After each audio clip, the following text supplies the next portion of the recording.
გამარჯობა. მე ვარ თამრიკო მელიქიშვილი, სახვითი და გამოყენებითი ხელოვნების მასწავლებელი.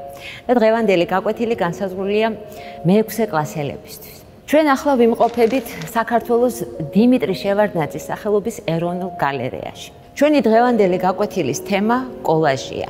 და კოლაჟს ჩვენ გავეცნობით ორი არაჩვეულებრივი ქართველი მხატვრის, დავით კაკაბაძისა და ავთო ვარაზის შემოქმედებით.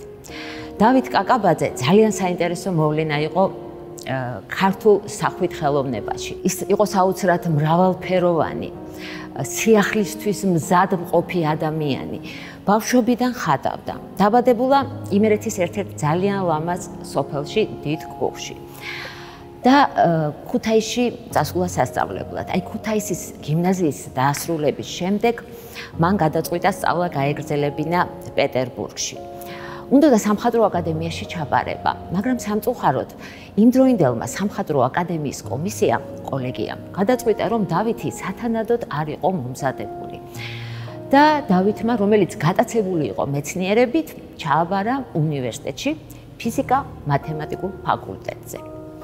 მაგრამ პარალელურად ის დიმიტრი კავკასკის სახელოსნოში აგრძელებდა ხატვას. და ის სწორედ აი აქ მოხდა მისი პირველი შეხება რუსეთის და ასევე დასავლეთ ევროპის იმ თანამედროვე მიმდინარეობებთან, რომელიც იმ პერიოდისთვის ცნობილი იყო მოდერნიზმის სახელით. 1919 წელს დავითმა გადაწყვიტა პარიზში გამგზავრება და 6 თვით გამგზავრებული 8 წელი დარჩენილა. რა იყო ეხა ამ დროს პარიზი? პარიზში სახელოვნებო ცხოვრება დუღდა, როგორც ნამდვილ ცოცხალ ლაბორატორიაში. სხვადასხვა ქვეყნებიდან ჩამოდიოდნენ შემოქმედი ადამიანები, მხატვრები, იქ ყალიბდებოდა ახალი მიმართულებები, მიმდინარეობები და აი ამ საინტერესო გარემოში დავითმა მოახერხა, რომ ყველაფერი ბუნებრივად შეესისხოცებინა და თავისი ინდივიდუალური თვითმყოფადობა არ დაეკარგა. იღებდა მონაწილეობას გამოფენებში. დამოუკიდებელ მხატვართა საზოგადოების სახელწოდებით ცნობილში და ჩვენ დღეს შემორჩენილი გვაქვს ცნობა ერთ-ერთი იმდროინდელი კრიტიკოსის, რომელიც წერს: მთელი ამ ხელა გამოფენიდან დაგრჩება მხოლოდ ერთი სიტყვა, კაკაბაძე. არ ვიცი რას ნიშნავს, მაგრამ ვიცი, რომ ეს არაჩვეულებრივი შთაბეჭდილება. მხატვრობის გარდა დავითი გატაცებული იყო, რა თქმა უნდა, მეცნიერებით, კვლევით და საოცარი ინტერესი გამოიჩინა კინემატოგრაფიისადმი და ხელი მიჰყო სტერეო კინოს გამოგონებას. თითქოს ყველაფერი მზად იყო. მაგრამ არ საკმარისი ფინანსების გამო სამწუხაროდ პროექტი ჩაიშალა. აი ესეთ საინტერესო გარემოში, პარიზში, როდესაც დუღდა ცხოვრება, გამოჩნდა ახალი მიმართულება. კოლაჟი. რას წარმოადგენს ახლა კოლაჟი? კოლაჟი ფრანგული სიტყვა, ნიშნავს დაწებებას და მხატვრებმა გადაწყვიტეს, რომ ერთმანეთისგან დამოუკიდებელი, არაფრით დაკავშირებული, სხვადასხვა ფაქტურის საგნებისგან და მათი დეტალებისგან ერთი ჰარმონიული სურათი შეექმნათ. როგორც გითხარით, დავითის სანატრელი პროექტი დაფინანსების არ ქონის გამო ჩაიშალა და დარჩა ძალიან საინტერესო პატარა დეტალები, ლინზები, აპარატის ნაწილები და შეიძლება ითქვას, რომ დავითი მზად იყო აი ამ ახალი გამოწვევისთვის. ახლა თქვენ ეკრანზე ხედავთ დავით კაკაბაძის კოლაჟებს. ძალიან საინტერესო შემოქმედებით კომპოზიციებს. ხოლო აი აქ ეროვნულ გალერეაში შეგიძლიათ მისი ორიგინალი ნახოთ. თვითონ დავითი თავის კოლაჟურ ნამუშევრებს უწოდებდა კონსტრუქციულ დეკორატიულ კომპოზიციებს. ეს არის ძალიან ორგანიზებული, როგორც დავითს ჩვეოდა, მათემატიკურად გამოთვლილი ურთიერთდამოკიდებულება აი ამ უცხო ერთმანეთისგან განსხვავებული სხეულებისა. შეხედეთ რკალად შემოხვეულ ლითონს, მინის ლინზას, ასულს, დიაგონალზე აშვერილ სწორ ხაზს, როგორ ეხმარებიან ერთმანეთს და ერთად ჰარმონიულად ქმნიან გამოსახულებას. მინდა გითხრათ, რომ მისი სივრცე, ფერადოვანი სივრცე, თითქოს ამოსუნთქვა, საშუალებაა, რომ თანდათან გადავიდეს ჩარჩოზე. ეს ჩარჩოც სპეციალურად ამ ნამუშევრისთვის მისი ხელით არის დამზადებული და შეხედეთ სამ ლითონის ოთხკუთხა ფორმებს. ისინი ზევით და ქვემოთ თითქოს იჭერენ კომპოზიციას, შემდეგ თითქოს ერთდებიან და სხივივით გამოდის მისი ხელის მოწერა. Აი ეს ხელის მოწერაც ისეთივე ორგანული ელემენტია მთელ ამ საინტერესო გამოსახულებაში, როგორც თითოეული ელემენტი. მინდა მიაქციოთ ყურადღება ცენტრში მოთავსებულ მინის ლინზას. თქვენ თუ მას მიუახლოვდებით, დაინახავთ მთელ სივრცეს, მთელ გალერეას. ეს თითქოს შიგნიდან გამოსული სიღრმე იშლება და შემდეგ თქვენთან ერთად ისევ კვლავ ბრუნდება. აი ესეთი საინტერესო დიალოგი დგება ხოლმე, აი ესეთ საინტერესო ნამუშევრებში. და მინდა გირჩიოთ, რომ კარგად შეისწავლოთ, დააკვირდეთ და წარმოიდგინოთ, როგორ თამაშობდა დავით კაკაბაძე აი ამ საინტერესო საგნებით და ნივთებით და თვითონ პროცესი კარგად შეისწავლოთ, როგორ შეიძლება არაფრისგან თითქოს აი ამ უცნაური დეტალებისგან ააწყოთ აი ესეთი გამომსახველი და საინტერესო გამოსახულება. მეორე მხატვარი, რომელიც მინდა გაგაცნოთ, ავთო ვარაზია. სრულიად გამორჩეული, ღრმა თავის თავში ჩაფიქრებული შემოქმედი. ასეთივეა მისი ნახატებიც, მისი პორტრეტები, ისეთი ემოციით და ისეთი სიღრმით გვიცხელენ, რომ სამუდამოდ გვამახსოვრდება. ავთო ვარაზი სრულიად განსხვავებულად იყენებდა კოლაჟის ტექნიკას. ნაჭერს, ხეს, ლითონს, გაზეთს, ჟურნალიდან ამონახევებს ორგანულად ჩააქსოვდა ხოლმე თავის გამოსახულებებში. ვერც მიხვდებოდი, სად ხდებოდა მათი გადადინება ფერსა და აი ამ საგნებს, ნივთებს შორის. აი ყველა, აი ეს ნივთი, ის ვიოლინოც, რომელიც ასე უყვარდა და ის ძველი ფეხსაცმელიც მისი ცხოვრების ნაწილი იყო და როგორც კი ისინი ხვდებოდნენ მის სასურათე სიბრტყეზე, იწყებდნენ აქტიურ მუშაობას და ფერთან, ფორმასთან და ხასთან ერთად დაუვიწყარ ემოციურ გამომხატველ გამოსახულებებს ქმნიდნენ. ავთოს შეეძლო სული ჩაებერა თავისი ნახატებისთვის. ერთხელ თურმე გვიან სახში რომ მოსულა, შარვალი გაუხდია, ძირს დაუგდია და მეორე დილით დაუხედავს. დახედა და ის დაინახა, რაც სწორედ მის მოდარაჯე თვალს შეეძლო ალბათ დაენახა. აი ეს შარვლის დაკეცილი ფორმა ხარისთავად გადაიქცა. სამი ნამუშევარია ასეთი გამოსახულებით ცნობილი და სამწუხაროდ არც ერთი საქართველოში არ ინახება. ორი ინახება ამერიკის შეერთებულ შტატებში და ერთი საფრანგეთში. აი შეხედეთ აი ამ ერთ-ერთ ხარის გამოსახულებას. როგორ მოდის ის მისი პირველადი ცხოველმყოფელი ენერგია, თითქოს ყველაფრის დანგრევა ძალუց და როგორ მუშაობს ეს გამოსახულება, ეს რელიეფური გამოსახულება აი ამ ხის ფონზე, რომელიც ასევე რელიეფურად არის დამუშავებული. და მეორე განსხვავებული, მეორე შავი ხარი. თითქოს აი ამ ერთი საწყისის ორ მხარეს გვაჩვენებს. იქ თუ ასეთი ენერგიულია და ასეთი დამანგრეველი, დააკვირდით, ცოტა სევდიანი და ჩაფიქრებული მეჩვენები. თვითონ ავთო ვარაზი ამბობდა, არ აქვს მნიშვნელობა რა საშუალებით და კანონებით ხატა. მთავარია სურათი სუნთქავდეს და გელაპარაკებოდეს.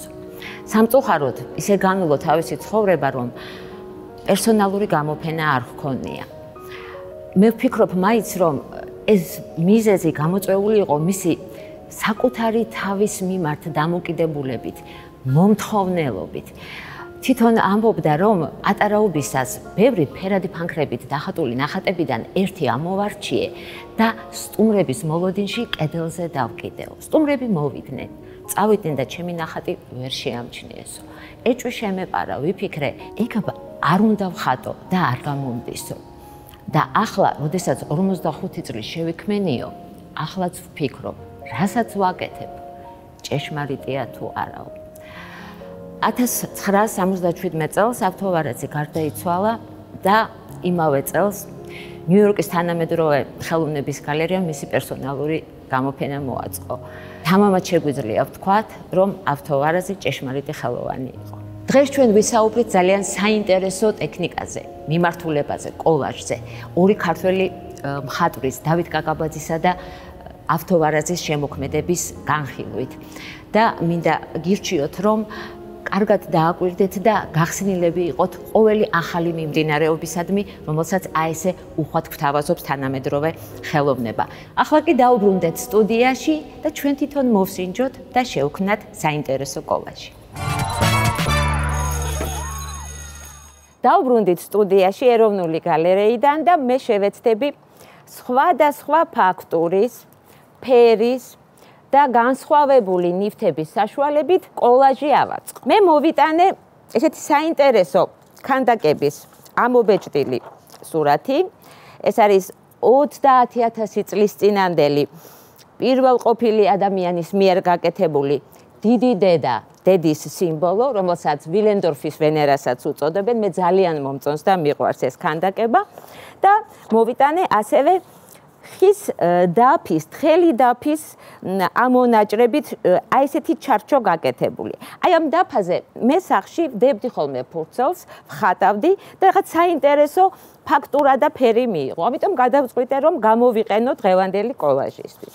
აი ახლა მე ამოვჭრი, აი ამ არაჩვეულებრივ საინტერესო ვილენდორფის ვენერას, რომელსაც სახე არ აქვს გაკეთებული, მაგრამ სამაგიეროდ რადგან არის ნაყოფიერების სიმბოლო და თილისმა სწორედ დედობრივი ქალის მთავარი ნიშნებით გამოირჩევა და ჩვენ ცოტათი მაინც შევეცდებით რომ ის გავაცოცხლოთ. აი ახლა ამოვჭრი ამ ფიგურას და თანდათან გადავწყვიტოთ ერთად რა მოუხდება, როგორ შეიძლება მან ადგილი იპოვოს აი ამ ჩემ ამორჩეულ და აი ესეთ გამზადებულ ხის დაფაზე, რომელიც მე თვითონ ესე ავაწყვე.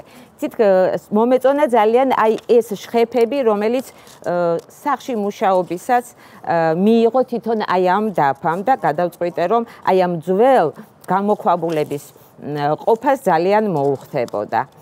აი ამოვჭერით და ავიღე ესეთი მოთმო ფერის არის, რადგან ოხრისფერით იყო შეღებილი თავის დროზე, აი ესეთი საყვარელი ქანდაკება და ამიტომ რადგან აი ეს თბილფერებშია გადაწყვეტილი, მე ვიფიქრე რომ ნაცრისფერი ფურცელი მას ძალიან მოუხდება და ფორმატიც აი ესეთი შევარჩიე. ეხლა დავაკრავ მას წებოთი, აი ამას დავაკრავთ კარგად წაусმევ წებოს და დავაკრავ აი ამ ფურცელზე. თქვენ ხართ აბსოლუტურად თავისუფალი თქვენს არჩევანში. გამოსახულება შეგიძლიათ ის იყოს გაზეთისგან, შეგიძლიათ თქვენ თვითონ დახატოთ და შემდეგ გარშემო რაღაცა საინტერესო გარემო შეუქმნათ. აი დავაკარი ვილენდორფის ვენერა ნაცრისფერ ფურცელზე და ახლა მე მას დავაკრავ ჩემს მიერ გადაწყვეტილ და არჩეულ თბილი ფერის თხელი ხის დაფაზე. მე ძალიან მომეწონა აი ეს შხეფები, რომელიც მან მიიღო ჩემი მუშაობის დროს. აი, დაგანახოთ, ნახეთ, თვითონ ვენერასაც თბილი ფერი აქვს და დაფაც არის თბილი, რომელიც ძალიან ჩემი აზრით უხდება. და აი ეს შხეფებიც რაღაც გარკვეულ ისეთ იდუმალ გარემოს უქმნის. ეხლა მე გადავწყვიტე რომ ცოტათი აღვადგინო და შემოვხაზავ, გაუგრძელებ ფეხებს, აი ესე საყვარლად.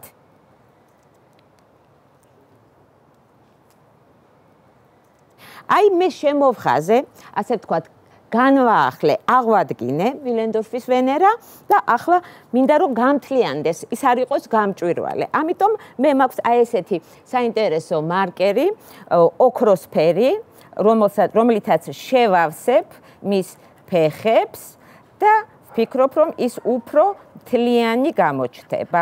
აი ახლავე გაჩვენებთ, ასე ვთქვათ, გაცოცხლდება. აი ნახეთ. უკვე დადგა, ხო? თითქოს თავისი გამოქვაბულიდან გამოდის.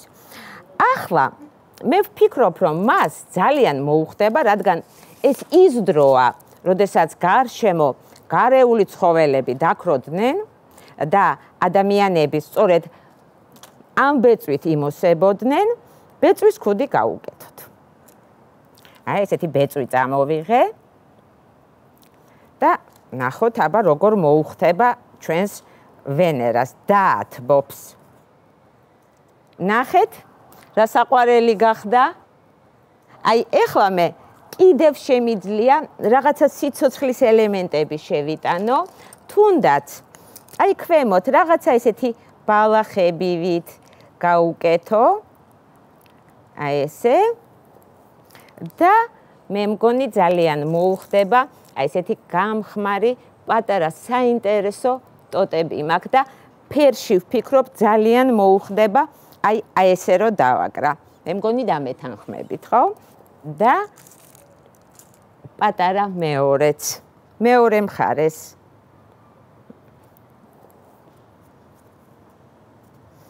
აი იმედია დაიჭერს.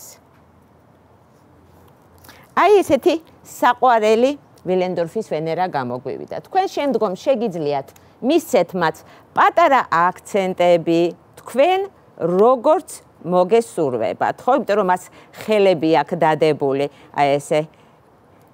და პატარა ჩრდილებიც და კონტურიც ალაგ-ალაგ გაუკეთოთ.